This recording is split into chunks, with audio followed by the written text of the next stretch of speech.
My name is Rebecca Johnson, and I love Batman v Superman: Dawn of Justice. And I am publishing a series of videos exploring the reasons why I am such a fan of Zack Snyder's film. In this series, you'll find my thoughts on topics that matter to me, like Larry Fong's cinematography, character analysis on Lex Luthor and Lois Lane, the Christian imagery, what I find hopeful about the movie, and yes, I'll address the critical reception.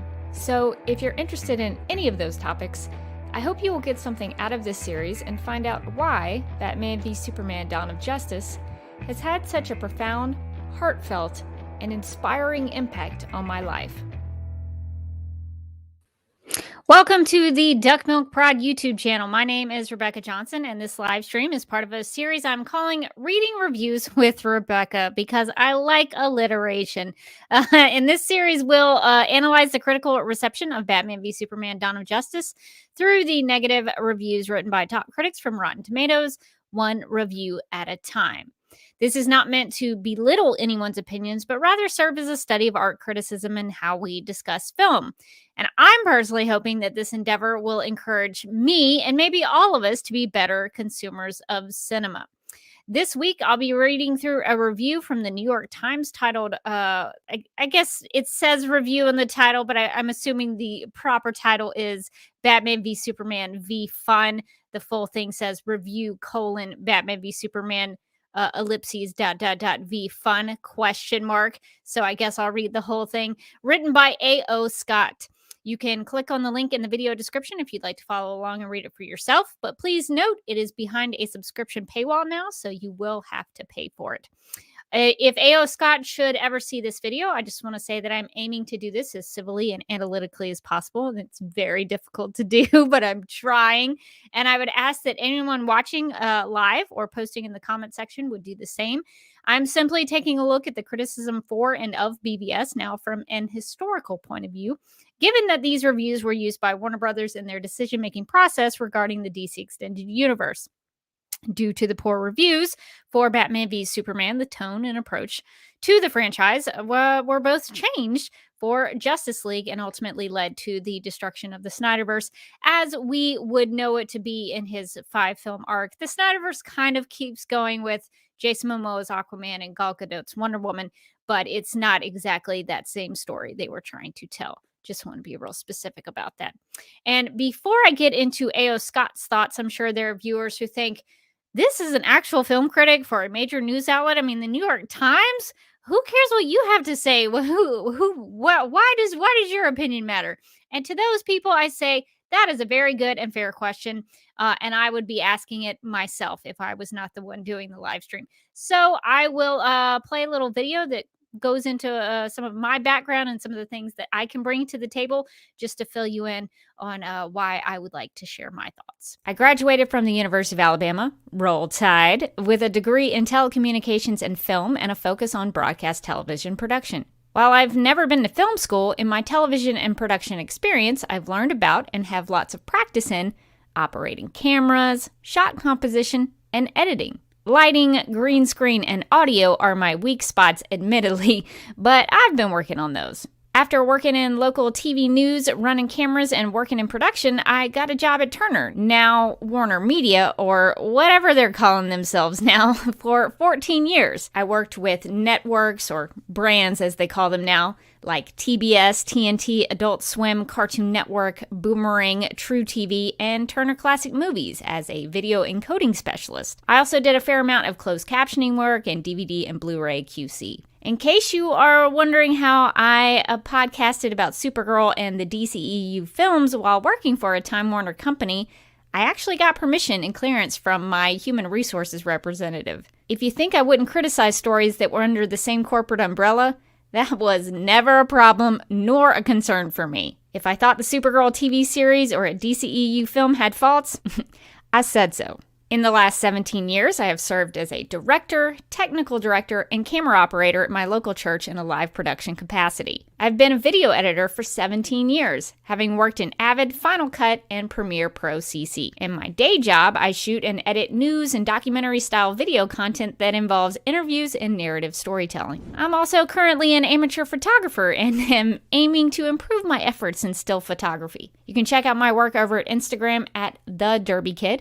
Link is in the video description below. While discussing these film reviews, music and film scores will inevitably come up. It may be good to know that in my life, I have played piano, handbells, clarinet, bass clarinet, bassoon, acoustic guitar, and have even started learning how to play the ukulele. I've played in marching bands, symphonic bands, and wind ensembles, and have sung in many choirs. While I don't consider myself a world-class musician, far from it, actually, I do know some things about music and am a big fan of film scores and soundtracks. In addition to my production and musical experience, I have had lots of experience in art criticism. I've been podcasting about television and film since 2009 and do so on a regular basis with Supergirl Radio, a podcast I co-host about the CW Supergirl TV series. I am also a writing contributor to the Justice League Universe podcast that offers analysis on the DCEU films. You might even hear my voice occasionally in recordings and audio commentaries over there. I'm not an expert, but I care deeply about film, television, storytelling, and art. So I hope this gives you a background on where I'm coming from.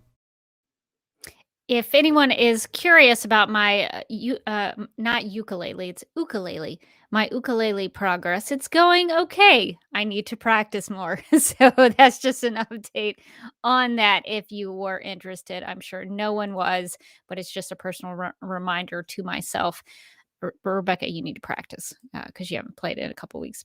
All right, so now that we've gotten that out of the way, let's get into A.O. Scott's review titled Batman v Superman ... v fun? Question mark? That's the title. So I usually like to start here because I think the title really gives you the effort that's being put into this review.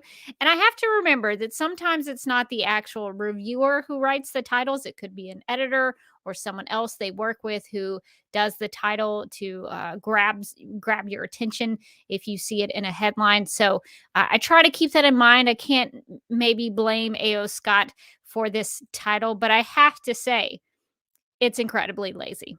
Batman v Superman ... v fun?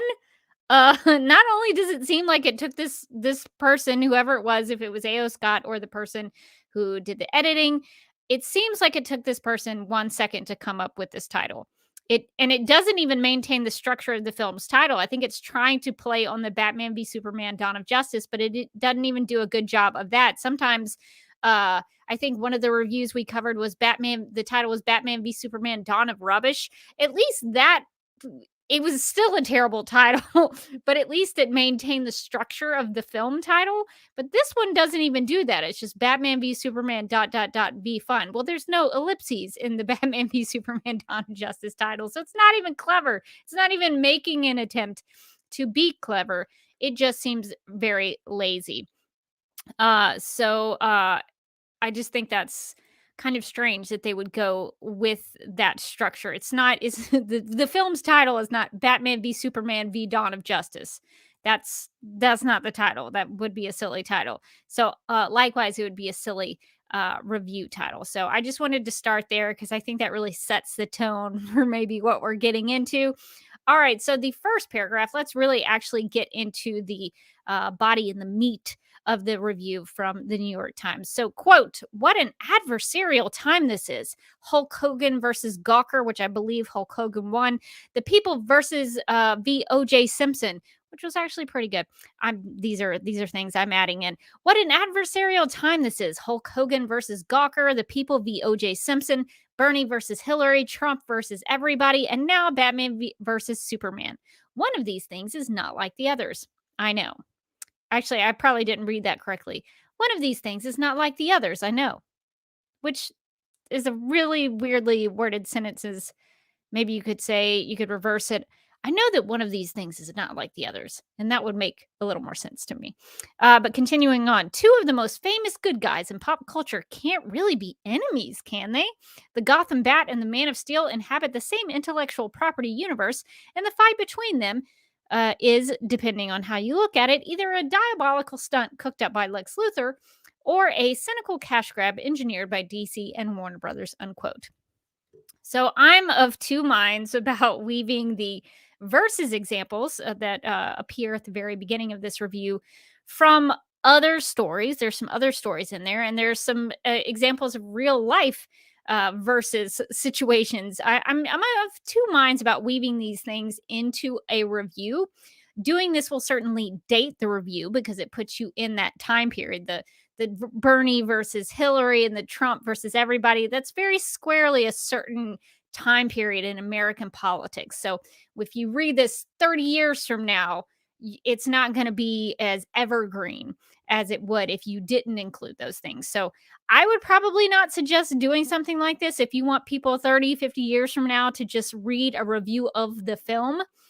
But there's also a way of going about it that you're actually, by doing that, by putting the versus examples into the review, you are placing this review into the context of the time period and the history of the time period. So I can understand why somebody might do that. I probably wouldn't. I would probably just want to keep it about the film and reviewing what's on screen. That's usually my method and approach to reviewing a film or a TV show episode or whatever it is. I try to stick to the actual merit of the thing I'm reviewing and not bring in things from outside that, because it doesn't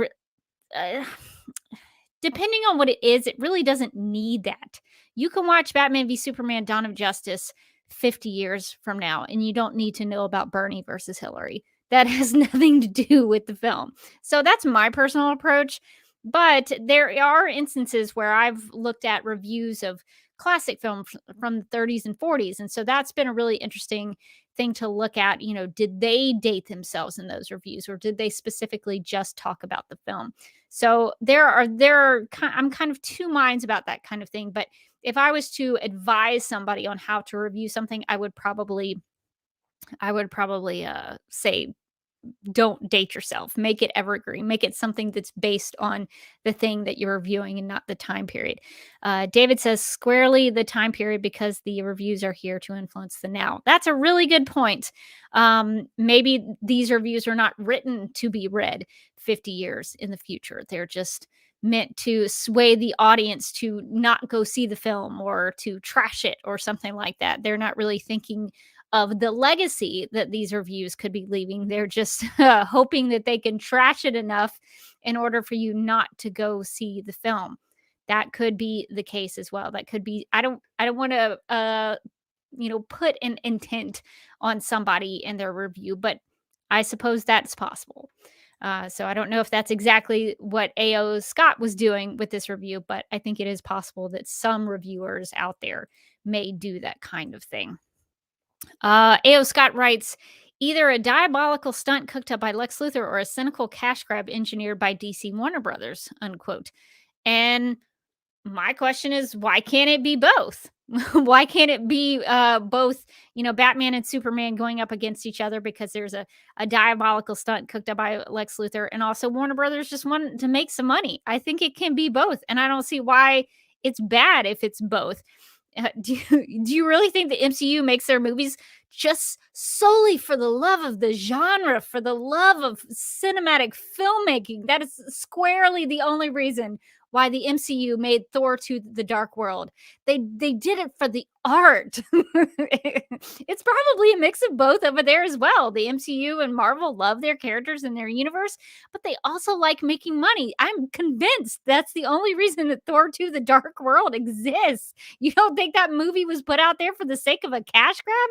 I sure do, because I don't think it was about the art. In fact, I left the movie theater with a headache because I couldn't figure it out and it was confusing and it was pretty terrible. And it couldn't figure out what kind of movie did it want to be. Did it want to be an action adventure? Did it want to be a romance, a rom com? It didn't know. Um, so so I don't think that it's bad to have both. You can make a movie because you want to make money, and you could also make a movie based on the storytelling that you want to do. And I don't fault, even though Thor to the Dark World is on my list of like worst movies I've ever watched. But I also don't fault Marvel Studios for putting out a movie and making money. It's what they're supposed to do. It's why they exist. That's why they have a company. That's why they make movies.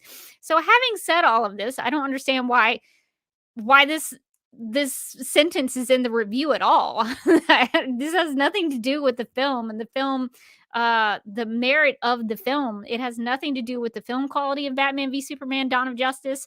So I understand why it's put in here because it's supposed to be taking it's a dig at the film, but it actually has nothing to do with the film quality of BVS at all. So it to me that's just a way to take a swipe at the film without actually critiquing the film. So continuing on, quote, still, these two founding figures of the modern comic book cosmos, whose paths have sometimes crossed over the years, display, and I should make a note that crossed has a hyperlink attached to the word cross. So we'll get to that. Crossed over the years displays some potentially interesting contrasts of temperament and background. Superman is an immigrant, a working journalist, and an idealist, and a devoted participant in a long-running office romance. That's actually pretty funny. Continuing on, Batman is an alienated rich kid. I like the use of alienated rich kid. That's pretty good, A.O. Scott. I appreciate that. Batman is an alienated rich kid, a perpetual bachelor with a dark view of human nature. He has no natural ability to leap a tall building in a single bound, and so must rely on intelligence, ingenuity, and a limitless fortune, unquote. And I should note that the reason that I liked alienated is because so much of Batman's going up against Superman is based on the idea that Superman is an alien who can take everyone down, take the world down if he wanted to. So I like the idea that Batman in the film is kind of anti-alien in some ways for most of the film. So to have him be an alienated rich kid, I think is a good play on words from A.O. Scott. So the review links to another article under the word crossed over the years, under the word crossed, to another article from vulture.com, which I believe I put in the video description. So if you want to go check that out, you can go look at the vulture.com article as well. But I think that's a strange business move. Why would you promote another site's piece on Batman v Superman Dawn of Justice? Wouldn't you want to keep that kind of thing in-house? Perhaps link to another piece from the New York Times instead? Why would you have people come to your review and then send them to another website? You want to keep them in the same place so you can keep making money. I think that's a weird. Maybe A.O. Scott just really loved that vulture.com article. So I don't know why it's there, but if you want to go check it out, you can click on the link in the video description. Other than that, I like this paragraph. The description of Superman and Batman are pretty good, pretty clever, actually kind of funny, mentioning the long-running office romance. So I like this paragraph from A.O. Scott. So no complaints, no questions here.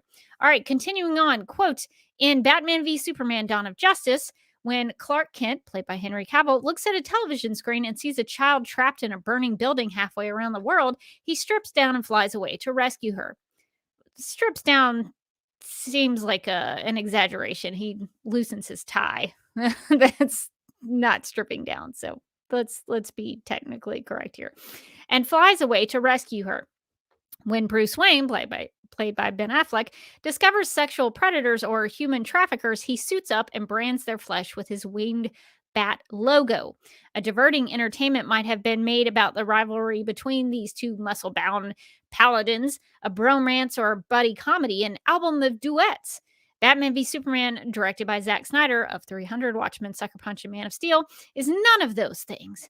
It is about as diverting as having a porcelain sink broken over your head, one of the more amusing things that happens on screen.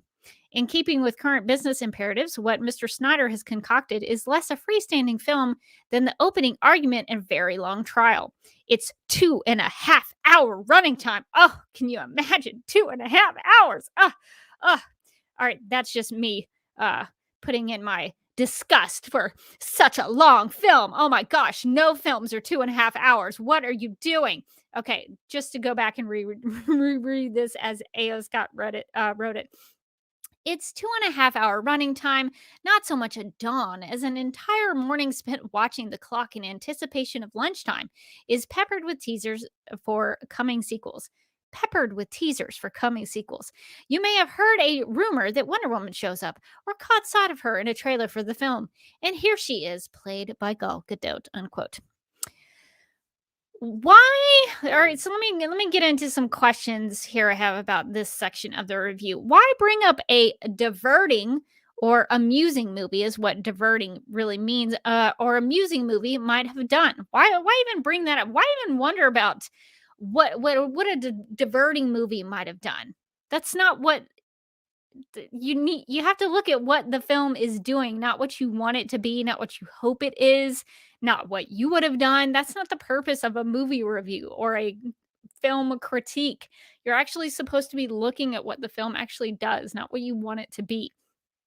But I don't think that's what A.O. Scott is doing here. A.O. Scott wants it to be something else and is putting that on the film when the film doesn't want it put on it.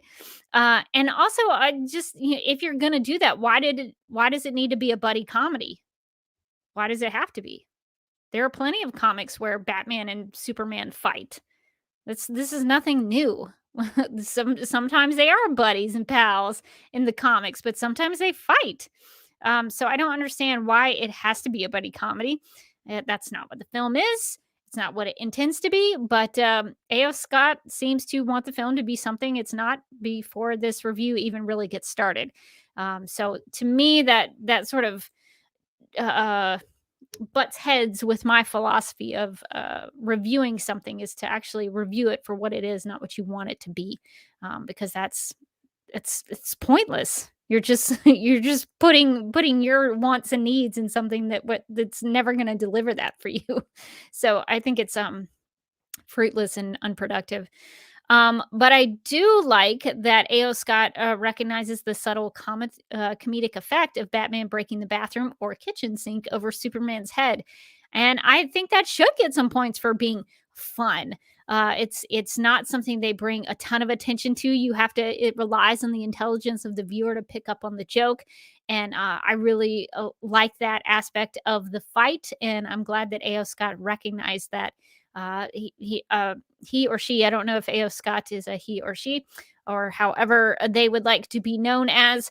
But A.O. Scott seems to think that the film is not fun, but then recognizes that it does have amusing parts. So I think that's really interesting.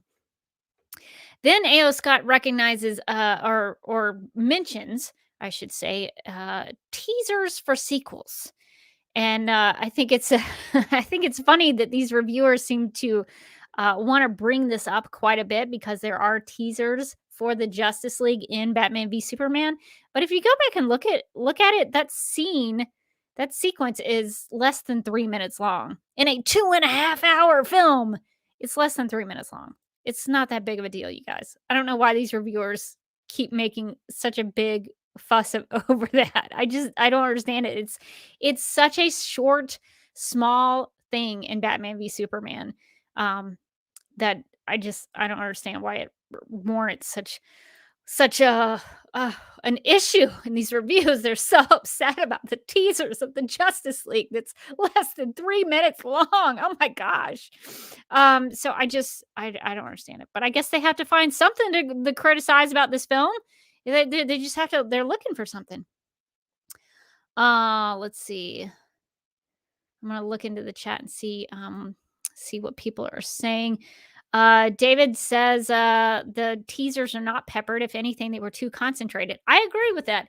I think they're I'm trying to think back. Yeah, I think most of the teasers are just in that one little sequence of the message between Diana and Bruce.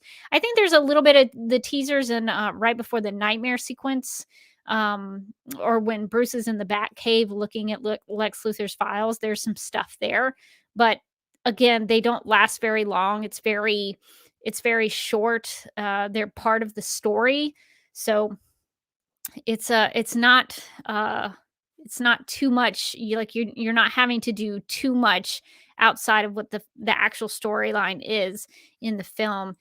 So it's I don't understand why it's such a big deal to these reviewers. It's such a minor thing in the film.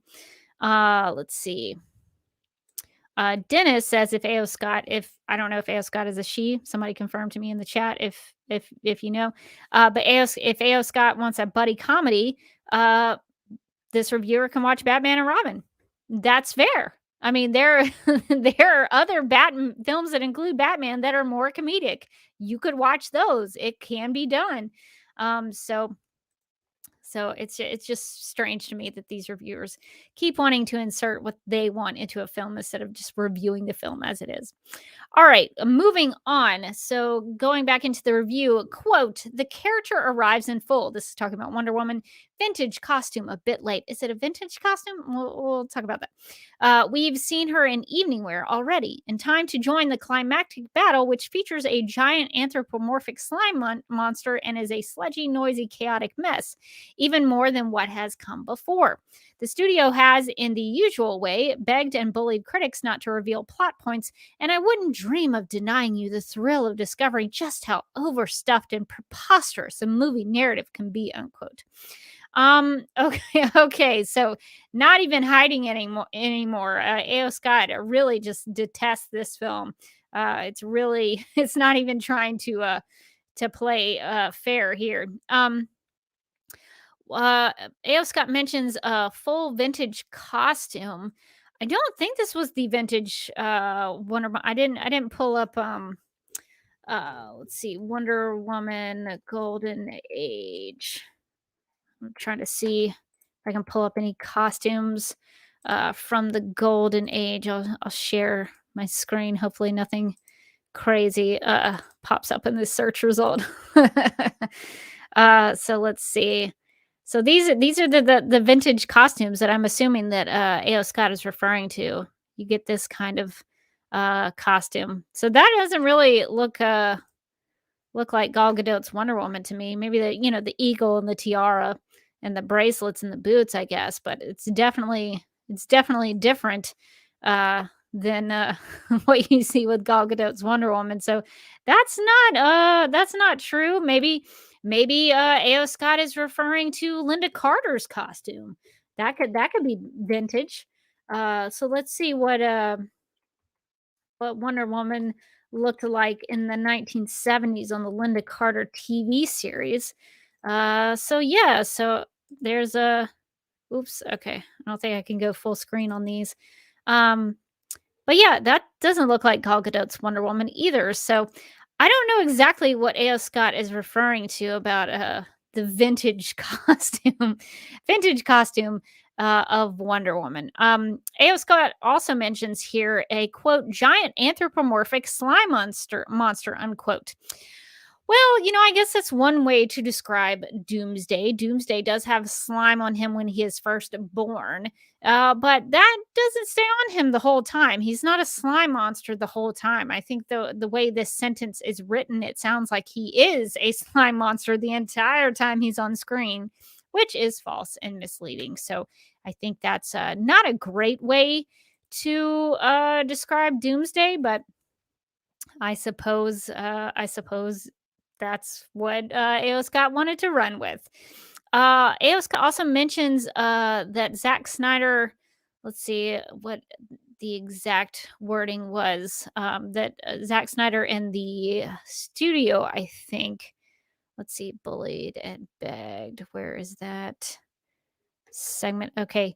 the studio has, in the usual way, begged and bullied critics not to reveal plot points. So A.O. Scott is accusing the studio, Warner Brothers, of begging and bullying critics. I would be curious as to what that's about. I know that before Batman v Superman: Dawn of Justice was released for fans, there was a fan event that I went to that, if I remember correctly, had a video with Zack Snyder, who came on the screen saying, "Hey, just to save it for the next audience that comes in and watches this. Don't reveal spoilers so that everybody can have the excitement about all of this." And if that's what A.O. Scott is referring to, that is not begging and bullying. That's just a filmmaker saying, "Hey, maybe don't spoil the movie for other people," which is a fair thing to ask, especially if you're dealing with film critics and reviewers. They could spoil it, and everybody knows about what's in the film, and they'll see it beforehand, and then it affects the box office, it affects the buzz and all of that. So I guess maybe A.O. Scott had a bad experience with the studio. I don't know, but I don't think it's unfair. I think it's actually really fair for the studio to say, "Hey, don't spoil the film for people." Is that cool? I think that's really fair. Um, but we do know, thanks to the confirmation in this review, it's something that I've been suspecting, because a lot of these reviews will sort of skirt around mentioning the word Doomsday or the name Doomsday. They'll try to describe him as some kind of monster or some sort of slime monster. So they try to not reveal that it's Doomsday, even though Doomsday appeared in one of the trailers. But at least there is some confirmation now in this review that the reason for skirting around Doomsday and describing him as a giant anthropomorphic slime monster is because the studio has asked them not to reveal any of the details and spoil the film. So I figured that was the case, but it's nice to have confirmation in this review. Um,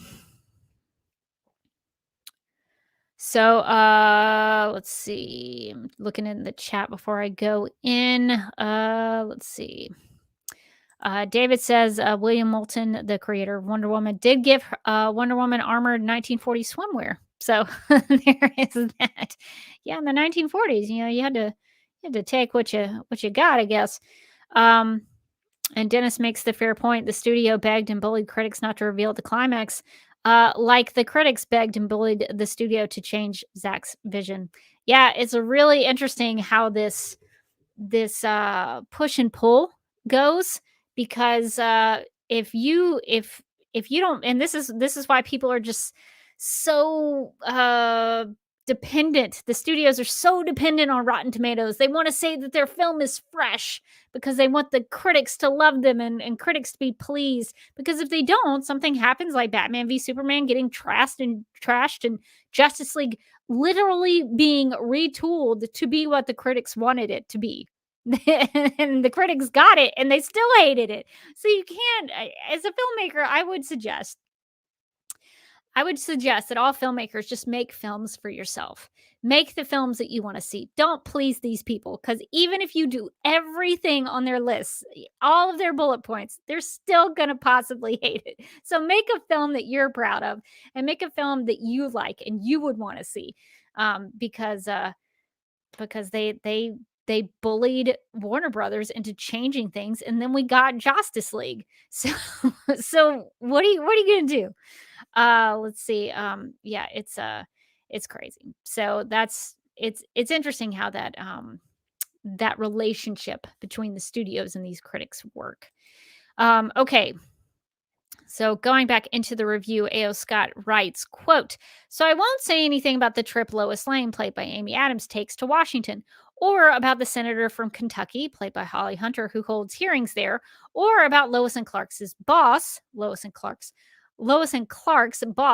by Lawrence Fishburne, except insofar as I am glad to acknowledge the professionalism of the supporting cast. Jesse Eisenberg as a tech twerpy Lex Luthor certainly earned some money. I'd prefer to talk about the images, and so help me, the themes." And A.O. Scott capitalized themes, unquote.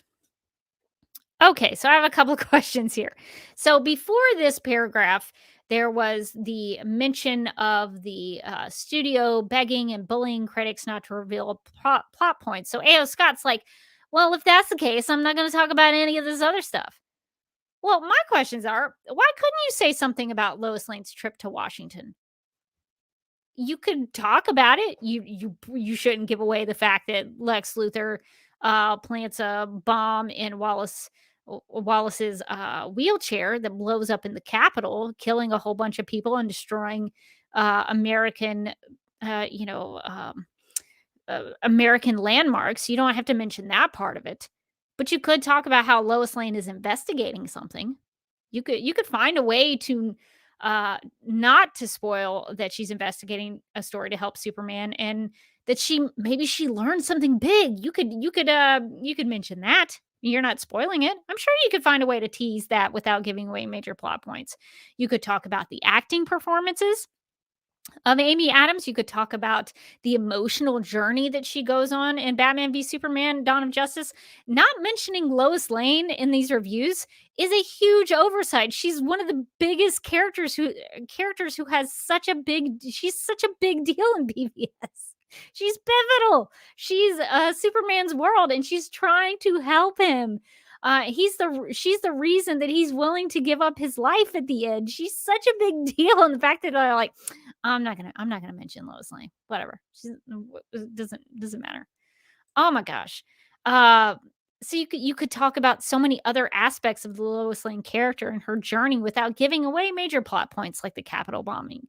There's so many other things to talk about in regards to a character like Lois Lane in this film. You could talk about how important it is that Superman faces a Senate hearing and what that means for the world and what that means for the character. You don't have to mention what happens at the Senate hearing.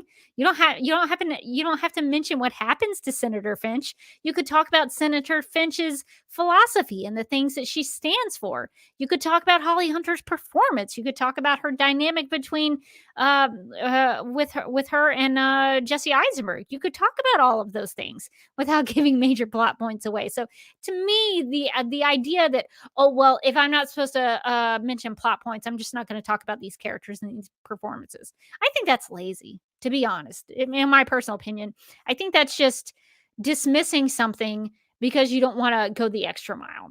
To me, that seems lazy to me. There are other aspects of these characters and these themes and these emotional journeys, these character journeys that they go on, that you don't have to reveal the plot points and the spoilers in here. Let's see. You could even maybe, yeah, you could talk about Lex Luthor and Senator Finch and their adversarial relationship. You mentioned early on in the beginning of the review, A.O. Scott, that there are adversarial relationships in the film and in the real world. Well, Lex Luthor and Senator Finch is a pretty adversarial relationship. That would have been a really great way to tie into the beginning of the review. If I was the editor, if I was A.O. Scott's editor, I would push A.O. Scott to say, "Ooh, push more on the Lex Luthor Senator Finch thing." That's another. I would restructure this review now that I'm thinking about it. This is not in my notes. Sometimes I just have thoughts while I'm talking about it. But if I was A.O. Scott's editor, and I saw that there was a paragraph at the beginning, the old thing that they tell you about when you're writing essays, tell them what you're going to tell them, and then tell them what you told them. So, so what I would do if I was the editor, I would see that adversarial relationship stuff at the beginning, and I would nudge A.O. Scott to dig into the adversarial relationships of the film, because there's quite a bit. I mentioned them in one of my videos in this playlist, in the Batman Why I Love Batman v Superman Dawn of Justice playlist. You have not only just Batman v Superman, you have Lois Lane v Lex Luthor, you have Lex Luthor v Senator Finch, you have Batman v Wonder Woman. You have Bruce Wayne v Alfred in some aspects. So there are so many adversarial relationships and dynamics that you could talk about, that you could weave into a theme in your review and explore those characters and those dynamics and those character journeys without having to give away major plot points. So to me, the fact that this is mentioned and then not explored any further, it seems just like somebody wrote it really fast. Like maybe this took 10, 15 minutes to write. I don't get the sense that it took very long. But if I was the editor, I would see that little spark of something in there and say, further explore this, dig into this. This could be really interesting. So it's unfortunate that the editor of this piece didn't do that, but that's what I would have done. If we're talking about things that I would have done or I would have wanted to see, that's what I would have done. I just think that could have made the review much more interesting to read. Um, let's see. I also have a question about why you couldn't talk about Perry White. There's nothing really in the Perry White of it all that that ruins any of the, any spoilers. He's not part, integral part of the plot. You could talk about Lawrence Fishburne's performance. You could talk about how he's hard on Clark to do his job. Copy, all right. You could talk about him as a comedic relief. You could talk about so many aspects of Lawrence Fishburne's Perry White, and maybe his sweet relationship he has with Lois, and how that's continued on from Man of Steel. You could talk about all those things, and you're not spoiling the plot or the reveals or the surprises of the film. None of that spoils anything. A.O. Scott also mentions in this section of the review that there's going to be some talk about film themes in this film. And I got to say, at this point in the review, I'm very excited. I really like all the themes and exploring the themes and all the many layers of Batman v Superman: Dawn of Justice. So I really hope that's where we're going. We'll see. We'll see if we get there. But for right now, I'm pretty excited. I'm ready to dig into it. The one thing though that I have questions about: why does A.O. Scott say, quote, the images and so help me, the themes, unquote? I'm a little confused about this. Are images and themes the same thing to A.O. Scott? Images can certainly communicate themes for sure. And I think a lot of them do in BVS.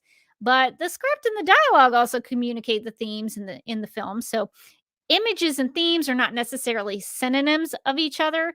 So I'm a little confused by that thought process there. I'm going to go back into the chat before we move on to see what people are saying. Let's see.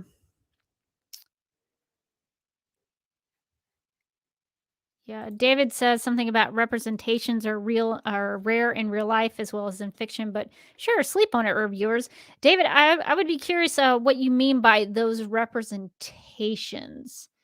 I guess maybe that's a follow-up to this comment. Lois Lane is an honest, brave journalist, and Bruce Wayne is a benevolent capitalist. So, David, if you want to further explain your comment there, I would be interested in it. And Ben, I hope I'm saying that correctly. Ben Ledang says Perry White doesn't have much of a role in that film. Yeah, he's kind of he's kind of a supporting cast member. He pushes Clark to be a better journalist, and he helps Lois on occasion. And he's part of that Daily Planet group that goes to the funeral at the end. So he does do some things, but he's not gonna he's not gonna spoil the film if you talk about him. So I would think if you didn't want to spoil the film, Perry White would be one of those things you would talk about, because you could talk about Lawrence Fishburne there. Oh, this is an interesting comment from Dennis, talking about Perry White would destroy their no jokes argument. You know what? It certainly would, and I'm gonna utilize my Perry White clips for this live stream. So let's hear one of those jokes. Crime wave in Gotham. Other breaking news. Water wet. Yeah, so if you talk about Perry White, you're gonna have to mention those jokes, because he's pretty funny. David follows up saying, I'm joking about representation, but it was more of a crafting fictional characters to play different roles in the superhero universe. So thank you for that clarification on that. All right, let's keep going into the review. So, quote, intellectual pretension, long an occupational hazard in the superhero business, has been elevated to a creative principle. Christopher Nolan is partly to blame. What Christopher Nolan has to do with this, I'm not really sure. He's a producer on BBS, but he did not direct. This is not his film, but okay, sure. Quote, Christopher Nolan is partly to blame. His Dark Knight entries in the Batman saga raised the genre's allegorical stakes and dialed down the humor to an all but imperceptible whisper. Still, Mr. Nolan's filmmaking skill, above all, the coherence of his inky, cruel vision of Gotham City and environs, enabled those movies to carry at least some of their self-assigned thematic weight, unquote. So I guess this is A.O. Scott talking about the themes. Is this what is? Are we digging into the themes of the film right now? Because this doesn't seem like the themes of the film. It's just talking about themes in general from another filmmaker that didn't make this movie. Okay, so I have some questions and thoughts about this paragraph. It seems like to me, and maybe I'm reading this incorrectly, but just as a reader reading this review, A.O. Scott, the reviewer of this particular piece we're looking at today, seems to have an issue with serious comic book films. The title is Batman v Superman, be fun. So it sounds like a serious comic book film is not something A.O. Scott really enjoys. This person is not alone in this. A lot of these reviewers do.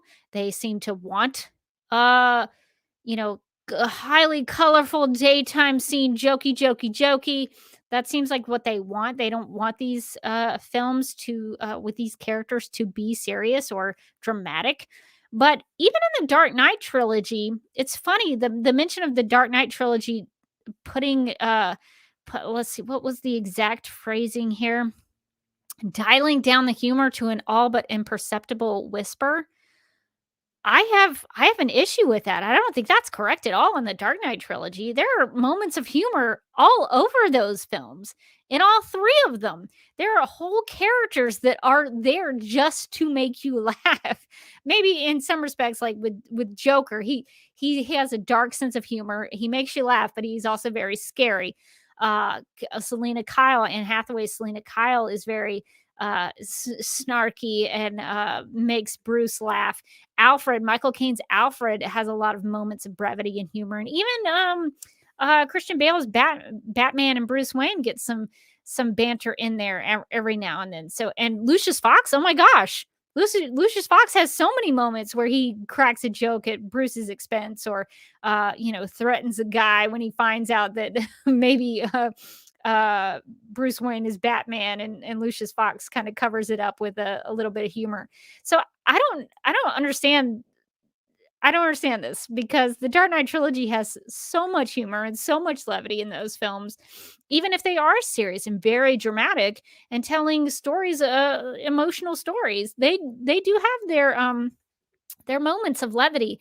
And I was trying to find this, but I remember either watching or reading an interview with Christopher Nolan at the time when those films were coming out, that he was talking about. This was Christopher Nolan's kind of thought processes, and I agree wholeheartedly with his approach to this, because he was referencing films that he grew up with, and the fact that some of them, like for example, the Indiana Jones series of films with Harrison Ford, they weren't jokey, jokey, jokey, jokey, jokey, but they had moments of character beats that were funny, or moments that were funny, and they weren't always in your face.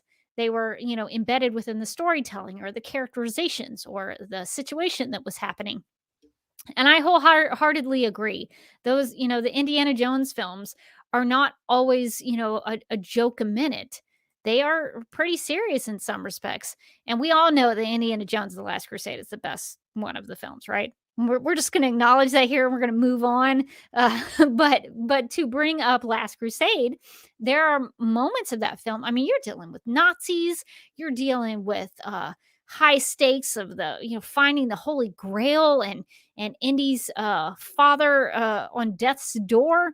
I'm not going to ruin that film and the ending of that, but there were some really serious, dramatic moments in that film. But there are also some moments of levity, but they come at the right times. And I think those are the things that Christopher Nolan, and I think also with Zack Snyder, I think those are the things that they wanted to do, is they wanted to make the serious moments really serious and also bring levity in when they could. And I personally like that approach. I think if you're just throwing jokes in to have jokes, jokes, jokes, jokes, jokes, it takes away from the serious moments. That's why I know I talk all the time on these live streams about how I quit the MCU after Ant-Man. And there's a reason for that. Because up until then, I was trying to stay with it. I was trying to take the films for what they were. And in Ant-Man, there's a scene where Evangeline Lilly's character is having an emotional, dramatic retelling of a life experience with her mother, and it was kind of serious, and I was kind of getting attached to her character, and I was invested in her emotional story about her mother. And then at the very end of that scene, Scott, Paul Rudd's character, comes in, cracks a joke, and just I mean, all the dramatic tension and all the emotion of that scene just deflated. And so I think that's completely the wrong approach. So I personally like it when the jokes and the humor are put in at the right moments with the right characters, and you can feel the seriousness and the weightiness of the storytelling and the character journeys when they are there. So that's a long-winded answer to the response to that, but I just think it's a really strange um, thing to put in this review. First of all, Christopher Nolan didn't make this film. He was an executive producer, I believe, or at least a producer on this film. But he didn't, this was not his film. So I don't know why this reviewer is bringing him up, but a lot of these reviews tend to do that. And also saying that the Dark Knight trilogy had no humor in it was also false. So I I don't know. It just it's very strange. Let's move on. Okay, so another thing that I had an issue with in that paragraph was the description, quote, cruel vision of Gotham City, unquote. And when I wrote this down in my notes, I just wrote the question, isn't that just Gotham City? Like, I mean, what is Gotham City to A.O. Scott? Gotham City is supposed to be a cruel vision of a city. It's a place where a lot of eccentric villains run amok, and there's crime everywhere. This is where Bruce Wayne's parents were gunned down in Crime Alley.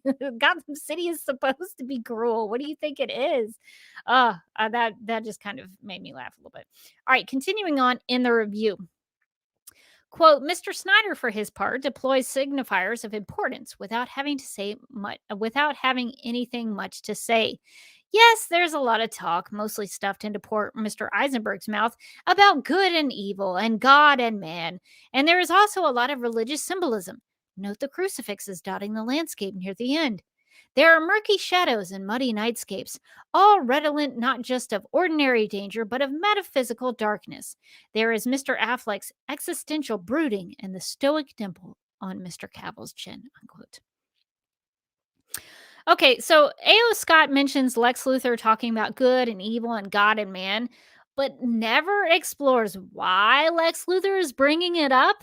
Maybe this is another case of not wanting to spoil the plot or ruin parts of the film.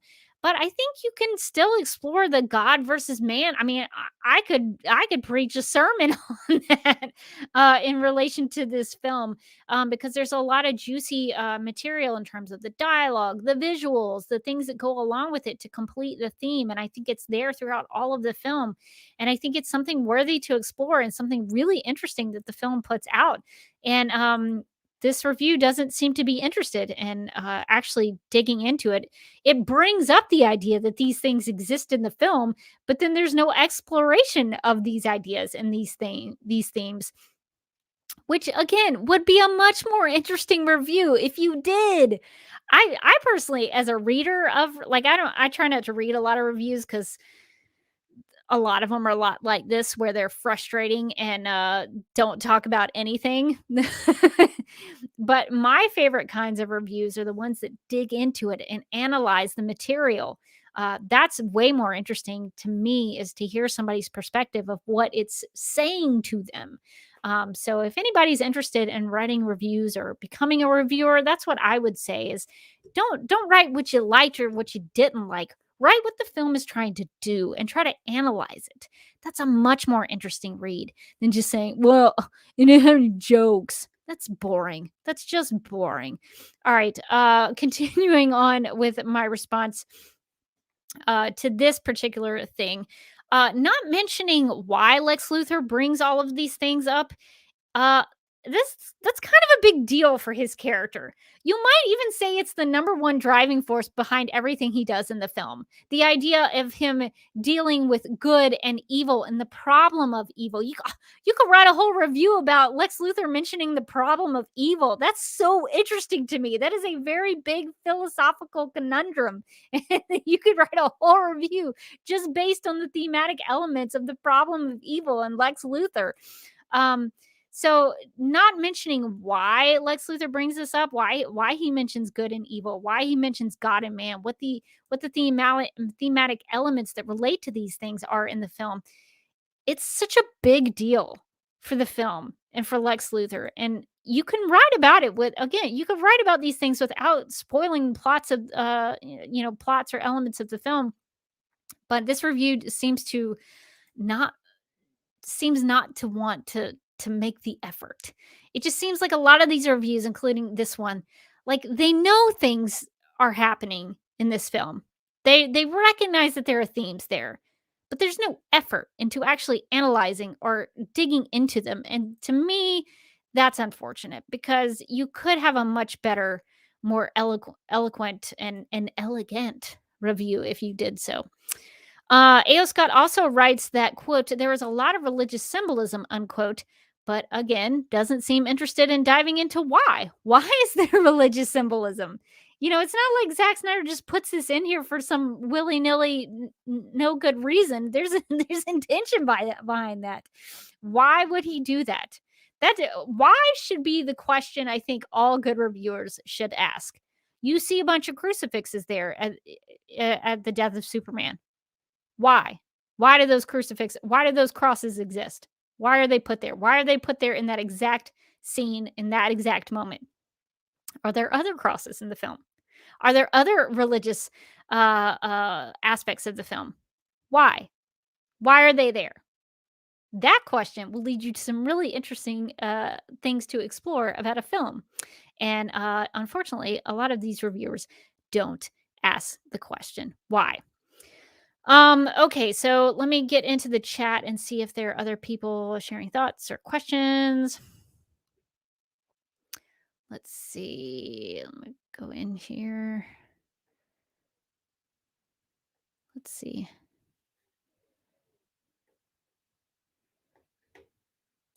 Yeah, David says, Rebecca, all these times you ask, why don't they go into why? Yeah, that's one of my biggest things. That's what I usually do when I'm watching a film or a TV show. If I don't understand something, or there's a big aspect of it, or there's something within the visuals I think is really interesting, I always ask, myself, why would this person do this? Why is the story telling me this? Especially if it gets repeated, especially if there were repeated visuals or repeated bits of dialogue. I recently watched a Hallmark Christmas movie for Supergirl Radio, which you can find at supergirlradio.com. It's a podcast that I co-host about the CW Supergirl and all things cars. Or you should totally check us out. But we're gonna do a Christmas movie review of a Hallmark Christmas movie called Holly and Ivy. And the reason we're doing this is because Jeremy Jordan, who played One Shot on the CW Supergirl, is in the film. He's one of the lead characters in the film. And we usually try to do a fun little Christmas review before we take vacation until after the first of the year. And the reason that I bring this this cutesy little Hallmark movie up is that even in this Hallmark movie, and I'm not going to say it's the greatest movie I've ever watched in my life, even it tries to repeat things so that you catch on to the theme. There's a theme of helping where help is needed. They say it multiple times from different characters in the film. And so if you hear it a couple of times, you start to ask yourself, why is this being mentioned multiple times? I had a professor in college who one time told, I forget what class it was. College is a blur now. I'm getting so old. But one of the things I do remember about my class is that one of the professors told me that if something got repeated If a professor repeated something in a class, you should pay attention to that. And I've always thought about that. I've never forgotten that. So I apply that even to films and movies and TV shows and music and all sorts of things. If it gets repeated, there's probably a reason why, and it's something they want you to hold on to. Let's see. Let's see if there's anything else going on. David brings up the theme is that it's too pretentious for comic books. Please elaborate on that, David. I don't know that I know. Well, I guess David's example is better to be like the Avengers and be profound, and they come together as a team. Yeah, I think part of the problem with some of these reviews and these reviewers who dislike Batman v Superman is that they don't want it to be complicated. They don't want it to be layered. They don't want to have to think about things. They don't want to have to ponder and ask themselves questions like, why? They just want it to be spoon fed to them. For me personally, I like it when a film doesn't hold my hand, that relies on me to figure it out. I love that. I don't want you to tell me everything. I don't want you to hold my hand. Stop holding my hand. I want to figure it out. Let me get there, as Jenna Maroney from 30 Rock would say. So I think that sometimes these reviewers see the word comic book, or they have superheroes, or they have characters with capes, and they just expect it to be dumbed down for the audience, and they don't like it when it tries to be something else. So it's unfortunate, because I think these characters are so big, and they have been around for such a long time, and they're pretty malleable. And they have to be if they want to keep going as a genre. So they have to be able to bend according to the storytellers and the filmmakers and the comic book writers and the whims of the TV show episode writers. They have to be able to bend and change based on the story that they're telling. And so I think it's not good for them to be pinned down to being just one thing. So I think it's fine to explore different aspects of these characters, and I think they can be profound. I think they can be dramatic and serious, and I think they can be fun. I think they can be goofy. You can have Teen Titans Go and the original Teen Titans animated series, and they can both be awesome. So it's strange to me that it does seem like a lot of these reviews and these reviewers want these comic book films all to be the same. Let's see. Okay. Let's see. Yeah, and Ben makes the same kind of statement. They don't want things to be deep and meaningful, and it may hurt their brains. Yeah, it's funny that you mentioned the word meaningful. And this is something that I plan to talk about when I get through all of these reviews. It's going to be a while, so hang on for that. But when I get to the end of this series, I'm going to go through C.S. Lewis's thoughts on criticism, because one of the things that he has a book on criticism.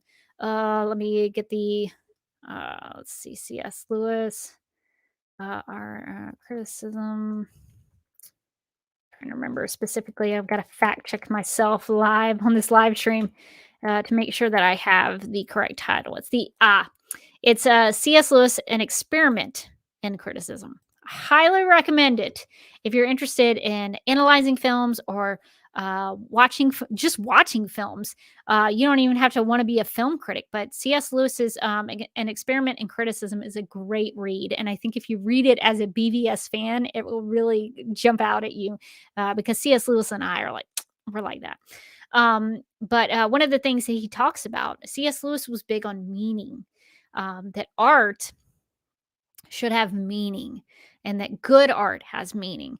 And so the fact that, Ben says here in the comments, that these reviewers don't want to have meaning, they don't want to find meaning, that to me is so sad. That is so sad, because if you can't find meaning in it, or you can't talk about the meaning it has, then that's just sad to me.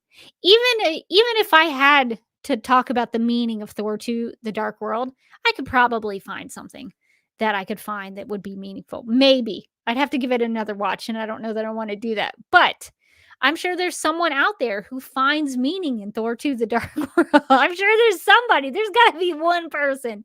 And I would love to talk to that one person. But yeah, so to dismiss these films as having no meaning or having no depth to them is to be lazy, I think. So that's just my thought on that. Okay, so continuing on into the review. A.O. Scott writes, quote, "For fun, there are shots of the heroes shirtless and Lois Lane in the bath.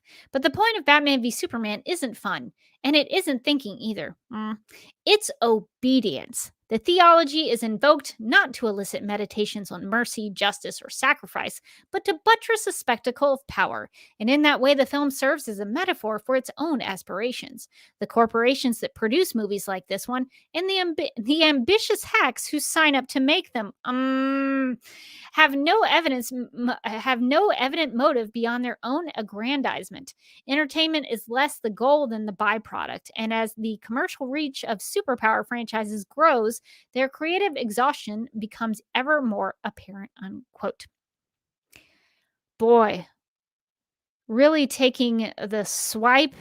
I don't mind the swipe at the studio. Like, I don't like, if you want to take a swipe at a corporation, that's one thing because it's not an individual person. You're not attacking an individual person. You're attacking just like this big entity that's made up of a lot of people.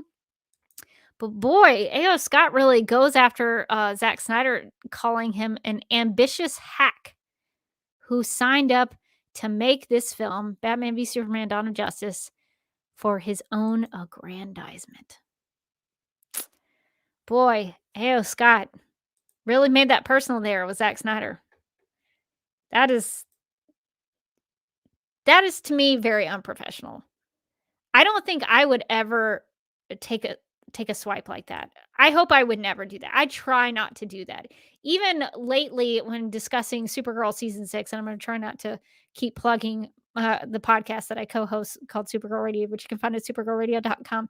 Even there, when talking about season 6 of Supergirl, which I did not care for, I thought it was poorly done. I thought it was a huge disappointment. I thought there were a lot of bad episodes in it that weren't written well. There were virtually no character arcs for a lot of characters, especially Supergirl, in the last season of a Supergirl TV show. And there's definitely a reason for that. And it falls on the shoulders of the people who run the show.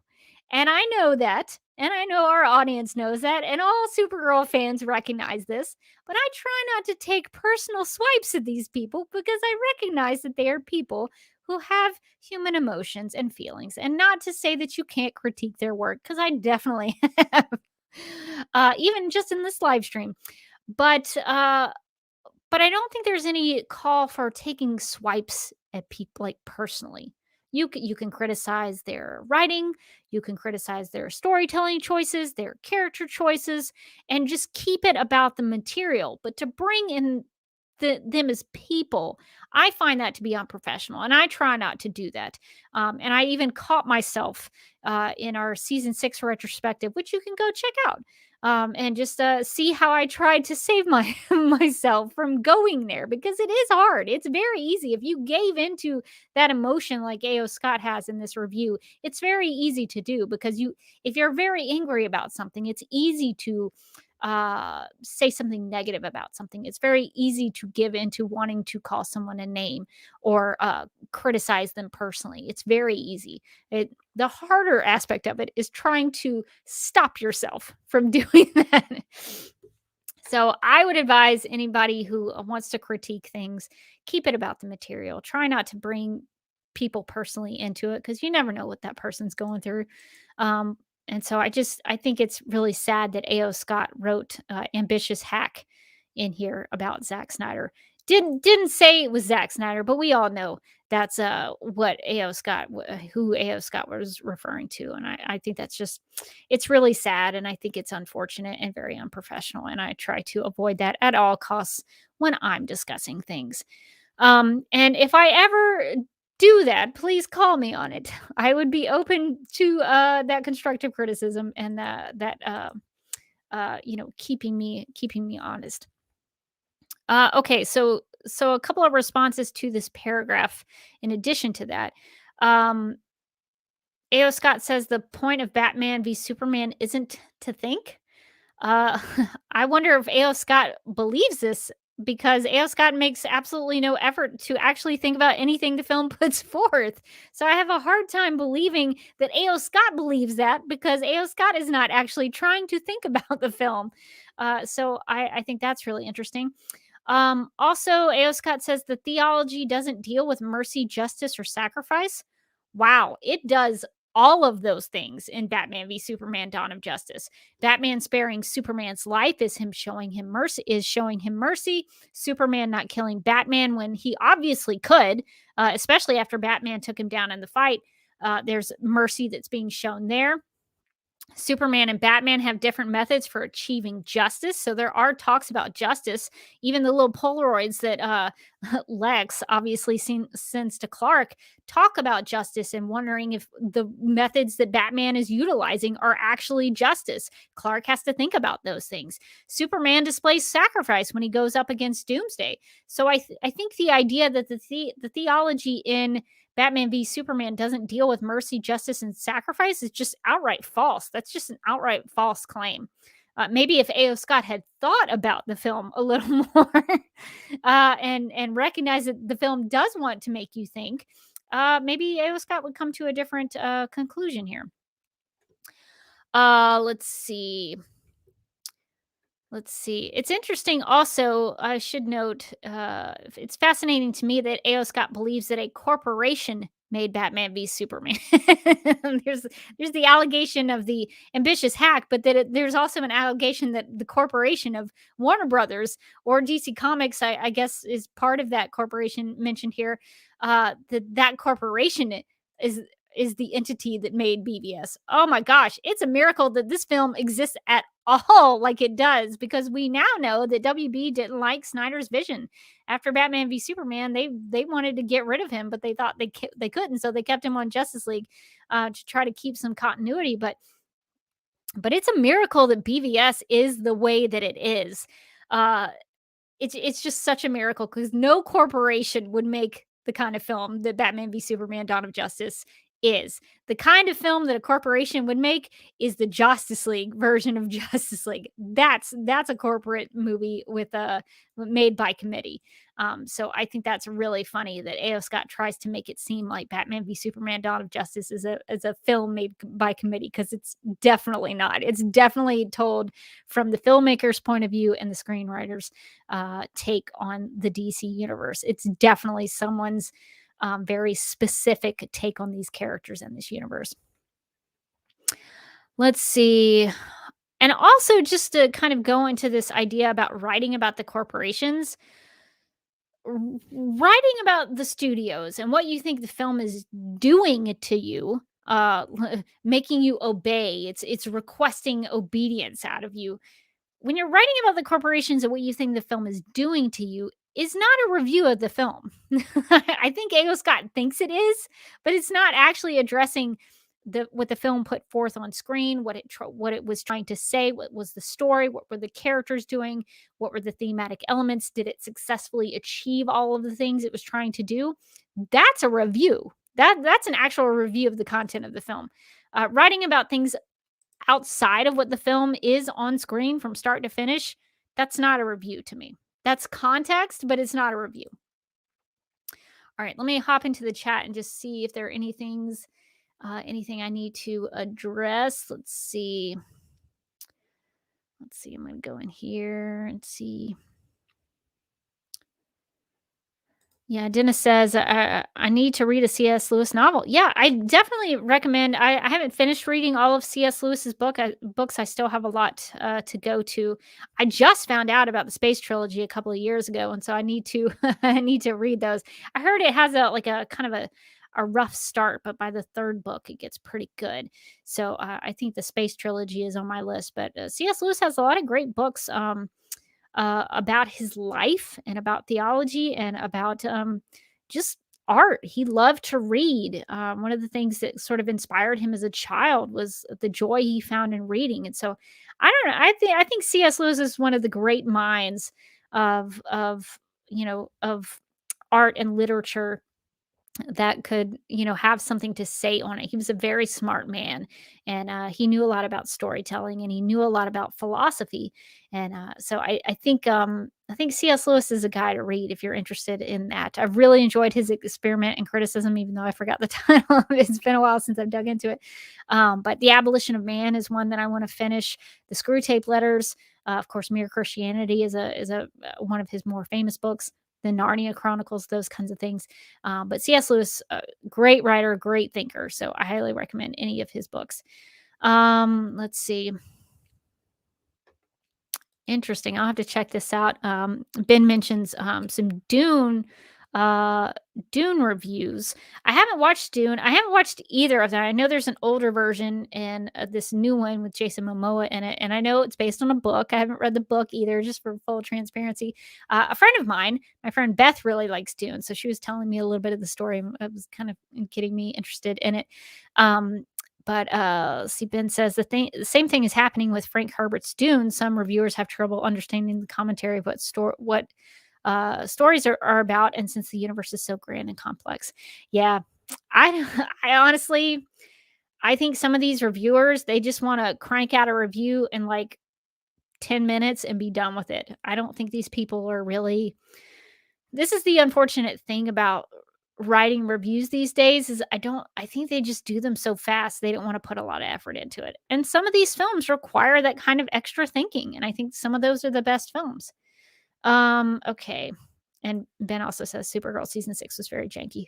That's a whole other conversation, but you can catch it all, supergirlradio.com.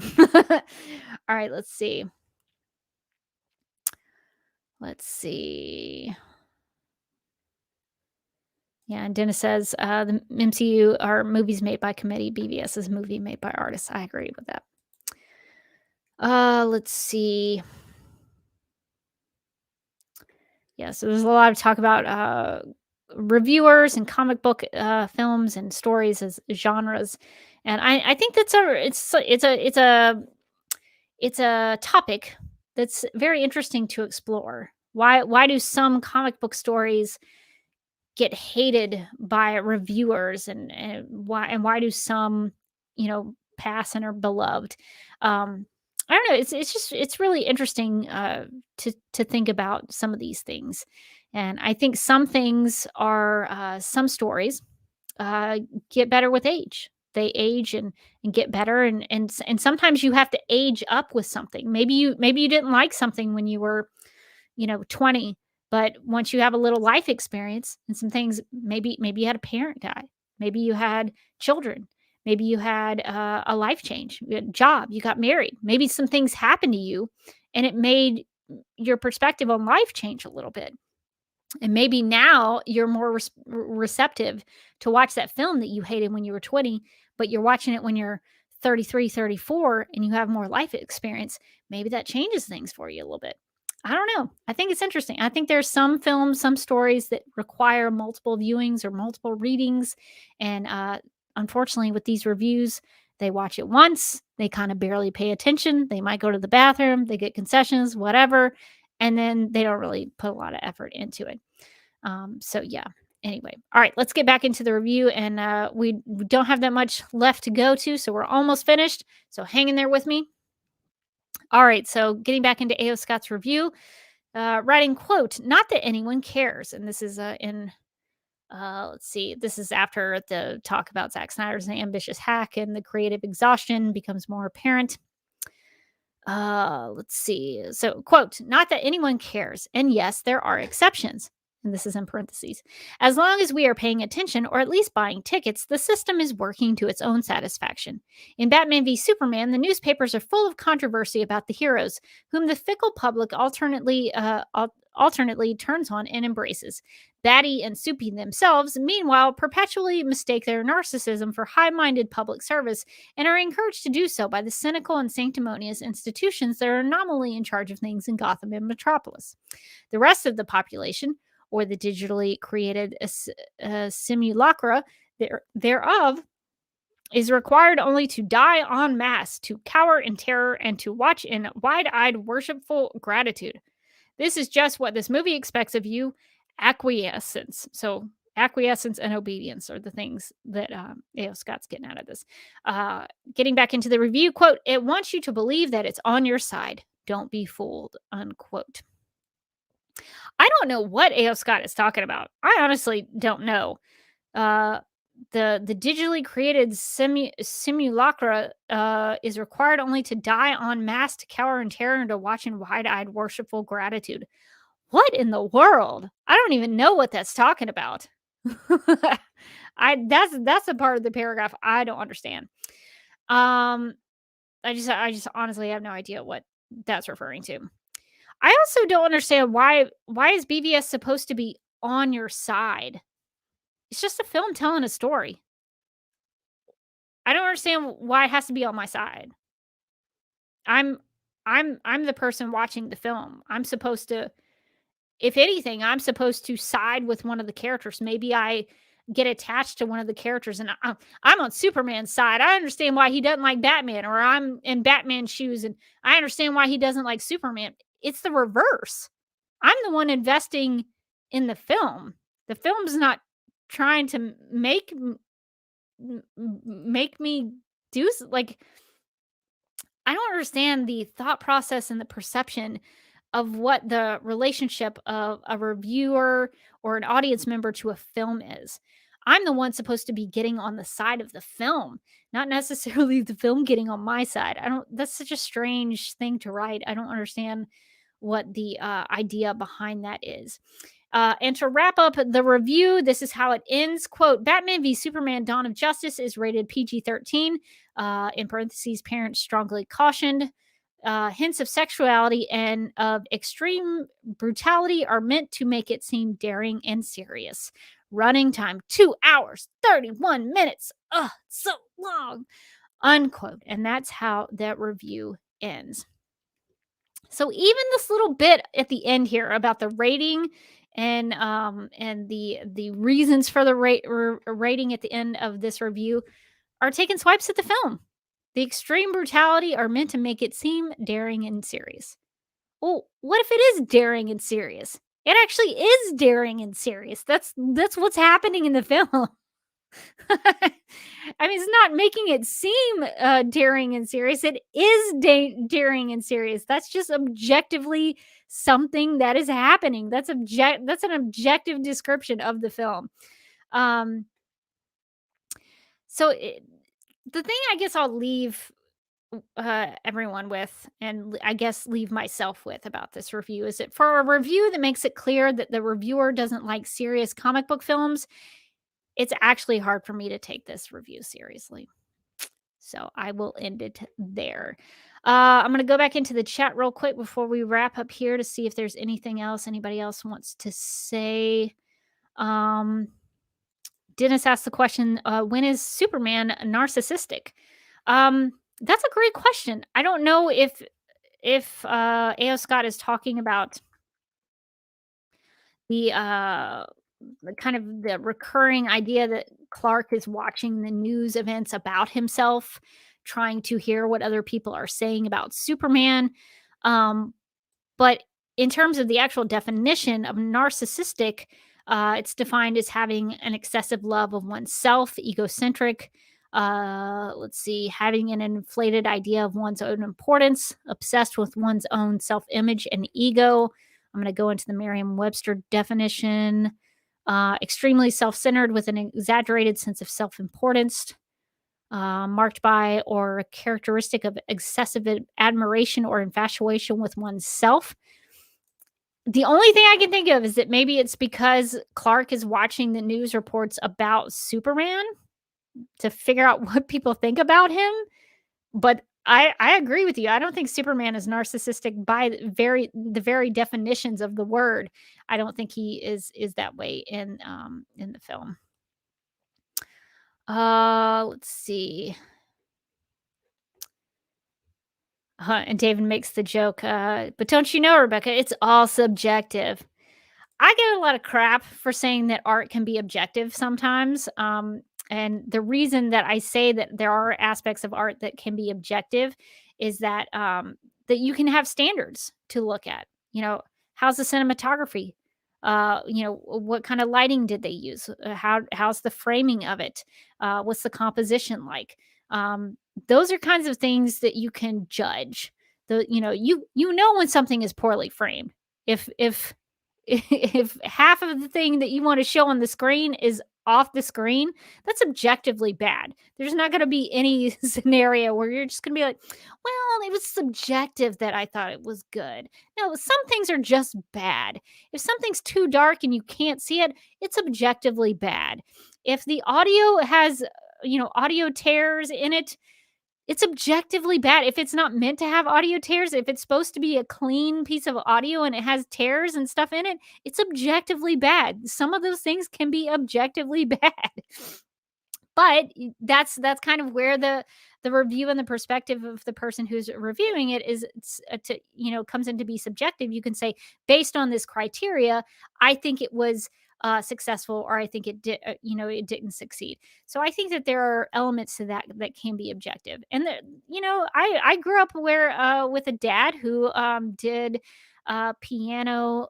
He critiqued piano students. He would go to these piano competitions, and he would be a judge for the piano competitions. And I remember watching him, even when I was a child, going with him to these piano competitions and seeing his list of criteria. They had standards by which all judges had to look at or listen to the piece and watch the pianist and how they were performing the selected piece or the sight reading, and they had to go by a standard for what they were doing. And so there's something that you can objectively review in a piano recital. You can say, well, there was a note that was missed. That was a wrong note. It should have been an F sharp, not a B flat, or whatever it is. Like, you can objectively review something like that. So I guess that's always kind of colored my perception on reviewing things in terms of the objectivity or subjectivity of art, because I think there are standards that you can look at. There are standards that I have when I review anything that I review. So I think art can be both objective and subjective, and I get a lot of flack for that. All right, so let's see. Dennis also says, if anything, Clark is the exact opposite of narcissistic. He lacks self-confidence in most of modern versions, especially this one. That's a great point. Let's see. Yeah, and David says, with the Jackson Pollock painting, you can still describe the stroke shapes and colors. Yeah, see, that's the thing. Like, I can objectively say that was an objectively great film. It was well made. The cinematography was excellent. The score was moving and reflected the storytelling and the characters, and it had a lot of motifs and themes that backed up all the characters, and the performances were really good. And I can say all of those things were well done, and I can still say, but I didn't like it as a movie. You could be both. It can be an objectively well-made film, but you can still dislike it. There's lots of times that happens. Sometimes the reverse happens where, boy, that was a stinker of a movie, but I love watching it. So it can be both, I think. Okay. All right. Well, I think that's we've gone a little long on this one, but I thought there were some things that we really needed to get through and to dig into with this review. But I think that's going to do it for this week's live stream. If you missed this live and you watch this later, I hope you'll consider sharing your thoughts in the comment section below. If you ever have any questions about when I will be live, just check this YouTube channel, youtube.com/duckmilkprod. I'll schedule the live streams in advance. When I am available to do this, I'm going to try to stick with Sunday nights at 9 p.m. Eastern. But for right now, for December, I am going on vacation for the holidays. So I'm going to take some time off. This will be the last live stream I do for the reading reviews with Rebecca for 2020. This will be my final one for 2020, but I'll be back in January 2021, and we'll get back to Sunday nights at 9 p.m. Eastern. So just check this YouTube channel and see when I will be going live. And you can always hit that reminder, and that'll hopefully remind you when I go live so that you don't even have to worry about the dates. And as always, I like to suggest that if you do have a Batman v Superman: Dawn of Justice review that you think is great, that you think did a great job in analyzing the themes, talking about the characters or the storytelling or the filmmaking, if you have a review that you think is knocking it out of the park and is a great example of how to write a review, please share that with me. You can put it in the comment section and I'll make sure that it gets shared with everybody else. So you can comment below and I will share that in a future live streams or in future video descriptions. Okay, well, I think we've reached the part of the live stream where I'm going to hand it over to voiceover Rebecca, and she's going to take us out of here. If you would like to see more of these live streams, make sure to subscribe to this YouTube channel at youtube.com/duckmilkprod. If you'd like to keep in touch with me personally, you can follow me on Instagram at The Derby Kid and on Vero at Derby Kid. You can hear my thoughts on the CW Supergirl TV series and all things Kara Zor-El over at Supergirl Radio by visiting supergirlradio.com, subscribing wherever you listen to podcasts, or subscribing to the DC TV Podcast YouTube channel, which you can find at youtube.com/DCTV Podcasts. Also, please check out the Justice League Universe podcast for in-depth analysis on the DCEU films, including Batman v Superman: Dawn of Justice. And before I go, I hope that this live stream video series will inspire you to think more critically and thoughtfully about film and storytelling. I'd like to leave you with this quote from C.S. Lewis's book titled An Experiment in Criticism. The truth is not that we need the critics in order to enjoy the authors, but that we need the authors to enjoy the critics. My name is Rebecca Johnson, and I love Batman v Superman: Dawn of Justice. And I am publishing a series of videos exploring the reasons why I am such a fan of Zack Snyder's film. In this series, you'll find my thoughts on topics that matter to me, like Larry Fong's cinematography, character analysis on Lex Luthor and Lois Lane, the Christian imagery, what I find hopeful about the movie, and yes, I'll address the critical reception. So if you're interested in any of those topics, I hope you will get something out of this series and find out why Batman v Superman: Dawn of Justice has had such a profound, heartfelt, and inspiring impact on my life.